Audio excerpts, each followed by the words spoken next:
And hello again from Fox News in Washington. It's been a remarkably rough week for Donald Trump. A series of self-inflicted wounds and one poll after another showing him falling behind in key swing states. But on Friday, Hillary Clinton once again stirred up the controversy over her private emails, which is why this race between two unpopular and distrusted nominees remains competitive. Joining me now to discuss the state of the campaign, former Speaker Newt Gingrich, one of Trump's top advisors, and Clinton advocate, Congressman Javier Becerra. And gentlemen, welcome back to Fox News Sunday. Thanks. Good to be with you. Let's start with the two candidates. As Trump has gone from one misstep to another this week, Speaker Gingrich, you have been as sharp as any critic about your man. Here's some of the things that you have been saying about him. Very self-destructive. Take a deep breath and learn some new skills. Trump is helping her to win by proving he is more unacceptable than she is. I know that you think that Clinton would make a lousy president, but is Trump, how close is he to disqualifying himself? Oh, I don't think very close at all. I think that, first of all, if you look at the last few days, I think he's gotten the messages. He came out and endorsed Paul Ryan, which he should have done in the first place. He endorsed John McCain, which he should have done in the first place. He endorsed Kelly Ayotte. I mean, these are steps back into being, it's very tricky if you've never run for public office to jump from being a businessman to being one of the two leaders fighting for the presidency. And he's made some mistakes. But frankly, the biggest mistake last week was made on your show. And it was, I mean, it's one thing to lie. It's another thing to lie about lying. And then Friday, she gave us the perfect explanation. Her brain apparently had short-circuited while she was talking to you. Well, as George Romney can tell her, using a short circuit as an explanation for why you do something is very dangerous in a presidential campaign. So I'll take the week. I think she managed to trump Trump in terms of a mistake. Well, that brings us to Hillary Clinton, Congressman Becerra, who has a different problem than Trump. Honesty. Last week I asked her about the fact that FBI Director Comey said that what she had been telling for the American people for a year about her private emails was not untrue, was false. Here's how she responded in that interview. Director Comey said that my answers were truthful and what I've said is consistent with what I have told the American people. And after independent fact-checkers came down on her, here's how Clinton responded to that question on Friday. I may have short-circuited it, and for that I, will try to clarify, because I think, Chris Wallace and I were probably talking past each other. But Congressman Becerra, she didn't short-circuit, and we didn't talk past each other. The problem was that Clinton misrepresented what James Comey told the American people. Chris, what Director Comey told the American people was that after a thorough investigation by the FBI, that of the more than 30,000 emails that Hillary Clinton had provided for this investigation, that there was no wrongdoing. And well, no, he didn't say that, but that's not even what I'm talking about. What he said was there was not enough grounds to prosecute her. He did say that she had been extremely careless and negligent, but specifically what he said was that what she had told the American people over the course of the last year was wrong. And this is, let's play what he said on July 7th to Congress. Secretary Clinton said there was nothing marked classified on her emails, either sent or received. Was that true? That's not true. Secretary Clinton said I did not email any classified material to anyone on my email. There is no classified material. Was that true? There was classified material emailed. Congressman Comey directly contradicted what Clinton has been telling the American people for a year. But Chris, what you don't also show is that Director Comey said that she had no knowledge of some of those so-called classified emails because they were either not marked or they were not classified at the time, or they were incorrectly marked. And so he did come out and say, you don't show that, but he did come out and say that she did not know. They were marked, and more importantly, he said that there was classified material that she had emailed. But she did not know it. Otherwise, if there had been the intention to send classified emails, then the FBI would have pursued this much further. And so I think you're trying to make more out of this than what there is. But the FBI investigated this. She didn't say, I didn't intend to send classified material. No, she said, that isn't what she told the American people. She said there was no classified material. She has made it very clear that looking back at this, she would have done it differently, that she did make some mistakes, but that she never intended to send classified information over over emails, and the FBI investigation confirms that. And so while we may want to make more of it, the fact is the FBI has said we should move on and get to real important matters of the country. But I think you're missing the genius of her Friday comment. Now you can say, did you lie to that mother at Benghazi? She can say, no, it was a short circuit. You can say, did you forget the 76 secret meetings in the Secretary of State's office? No, it was a short circuit. She now has a fundamental way of saying to people, it wasn't that I lied to you, I just didn't quite remember whatever it was I was going to say. What's interesting is after 30,000 emails having been disclosed, what we don't yet know is one tax return from Donald Trump. We don't yet know how his wife gained her immigration status because he won't reveal that as well. That is not true. And it's time for Donald Trump to start providing at least one iota of information on his tax return, which he's never agreed to do. Okay. First of all, we know that his wife had a green card before she met him. She came here legally.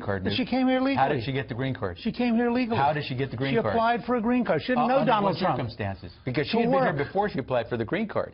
And then she came here and decided she wanted to stay and work. Yeah. This is the only immigrant in America you're worried about. I think it's amazing that the one person you decided to pick on happens to be the wife of Donald Trump. Interesting that the immigrant basher is unwilling to explain how his wife, an immigrant, gained her status. He's not an immigrant basher. His mother was a legal immigrant. His wife is a legal immigrant. He employs legal immigrants. He just likes his immigrants to be legal. Look, it's great for Mrs. Trump to have her status and her citizenship. I have no problems with that. I'm the son of immigrants. But what does concern me is when some guy goes out and bashes immigrants, not only undocumented, but legal immigrants, and won't explain how his wife gained her legal status. It's important to know. I think we have made the point. Let's turn to the economy, kind of a big issue.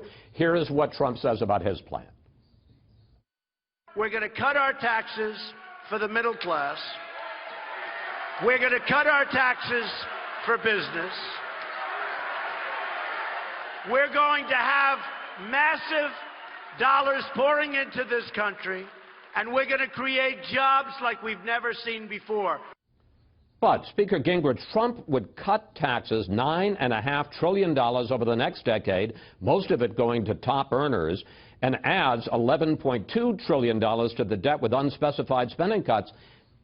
Mr. Speaker, his numbers don't add up. Of course not. I mean, I think that historically no candidate said numbers add up, particularly in the media. But wait, so you're saying his numbers don't add up for his economic plan? I'm going to have to quote you on that one, right, dude? Well, I said all candidates.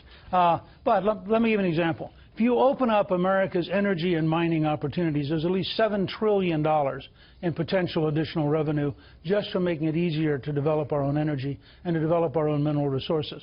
There are a number of steps you can take that dramatically accelerate the economy. If you dramatically shrink the 600 new regulations Obama has imposed, you have an explosion of small business getting created. In a period of economic growth, such as the Reagan era, you in fact do raise a tremendous amount of revenue. Congressman Becerra, you can respond to that, but I also... Breathtaking. It's just breathtaking. Go ahead. The plan that you just outlined, which sends money mostly to folks at the top, has been scored to probably lose about 3.5 million jobs by Senator McCain's former economist. It is also very clear that in increasing debt, Donald Trump really meant that he was the, quote, king of debt.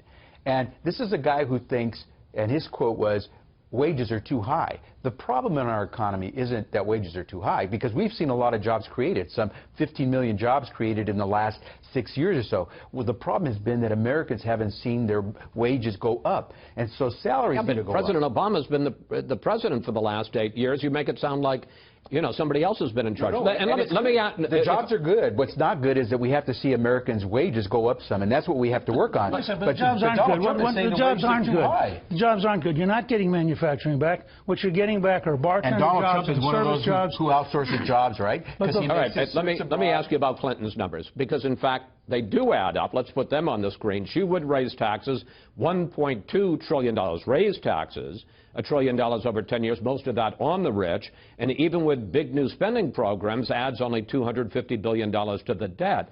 But as I discussed with Clinton last week, what it is basically is more of the Obama plan. Here's that discussion. You're offering more government programs, more spending, more entitlements, more taxes, more tax penalties and credits. Well, but let's unpack that. What I'm offering is the biggest job creation program since World War II, and I hope to be able. But it's infrastructure. That's what Obama did. But he didn't get to do enough. The problem with the weakest recovery since 1949 is that Obama didn't get to do enough? We didn't invest in our roads and our bridges and our schools the way we should have. And we had a $1 trillion stimulus plan. And only a small portion of that went to infrastructure, to investments in our roads, our bridges, our classrooms. What she's saying is, you want to put, my dad was in construction. Construction was one of the hardest hit industries in the 2008 recession. You put construction workers to work, you're putting restaurants to work because somebody has to go get lunch. And you're doing a lot more to ripple that into the economy. Just briefly. But yeah, notice what he just said, though. We had a chance. We had $900 billion.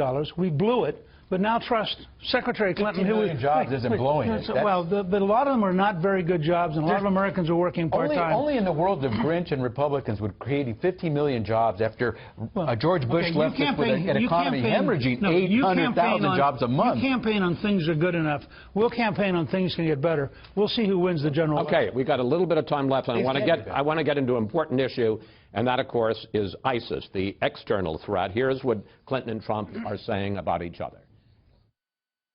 It was Hillary Clinton that she should get an award from them as the founder of ISIS. There is no doubt in my mind that Donald Trump is unqualified to be president and unfit to be commander-in-chief. Congressman Becerra, and we are running out of time. Briefly, what is Clinton's plan? Because I have to say, I don't understand either of their plans. What is Clinton's plan to destroy ISIS, and why is it better than Trump's? Just as she was there to greenlight the raid on Osama bin Laden, just as she was there to assemble... But she didn't greenlight it, President Obama did. But she was there to give advice to greenlight that. She was the one that assembled the coalition that helped stop the nuclear buildup in Iran. What's her plan to stop ISIS? She's made it very clear. You get tough on them at the source. You make sure we're doing everything we can to protect the homeland. How's that different than what we've already done? What you don't do is you don't call for torture to be used by the U.S. military. You don't cozy up to people like Putin and Saddam Hussein. You don't go out there and say, hey, why haven't we been using nuclear weapons, the way Donald Trump apparently has said. You do things that show stability and create the partnerships that you need. You don't go out there and show that you're unfit to be president the way Donald Trump has. So 15 years after 9/11, we're not winning. We're not winning in Afghanistan. We're not winning in Iraq. We're not winning in Syria. We're not winning in Libya. We're not winning in Yemen. We're not winning in some others. What a knock on! That's a knock on our troops. No, it's a knock. It's a knock on two administrations. That's a knock on our troops. No, it's a knock on. Well, it's just that our troops will tell you they're not winning. You think going in again and again? Troops haven't done enough. Wait a second. He attacks a Gold Star family. What's going on with that? Look. First of all, he also defends a lot of Gold Star families, and the fact is... He sure attacked the Khan family really tough, and he went after her mother. And Mr. Khan attacked him pretty tough, too. So politics is a tough business. Whoa. But... He should get out of the kitchen if he can't take the heat. For both of them. The fact is... Hillary's got to run on the grounds that disrupting Libya, disrupting Syria, failing with Russia, failing in Iraq, failing in Afghanistan is a terrific strategy, and she will do more of the same failure, including, by the way, paying $400 billion in cash, which the president assures us was not, in fact, in any way a ransom. $400 million, and we're going to be talking about that, which is a good way to get you two off the stage. Speaker Gingrich, Congressman Becerra, thank you both. I hope when they have the big debate, the nominees do as well as the two of you did. Thank you for your time today. Take care.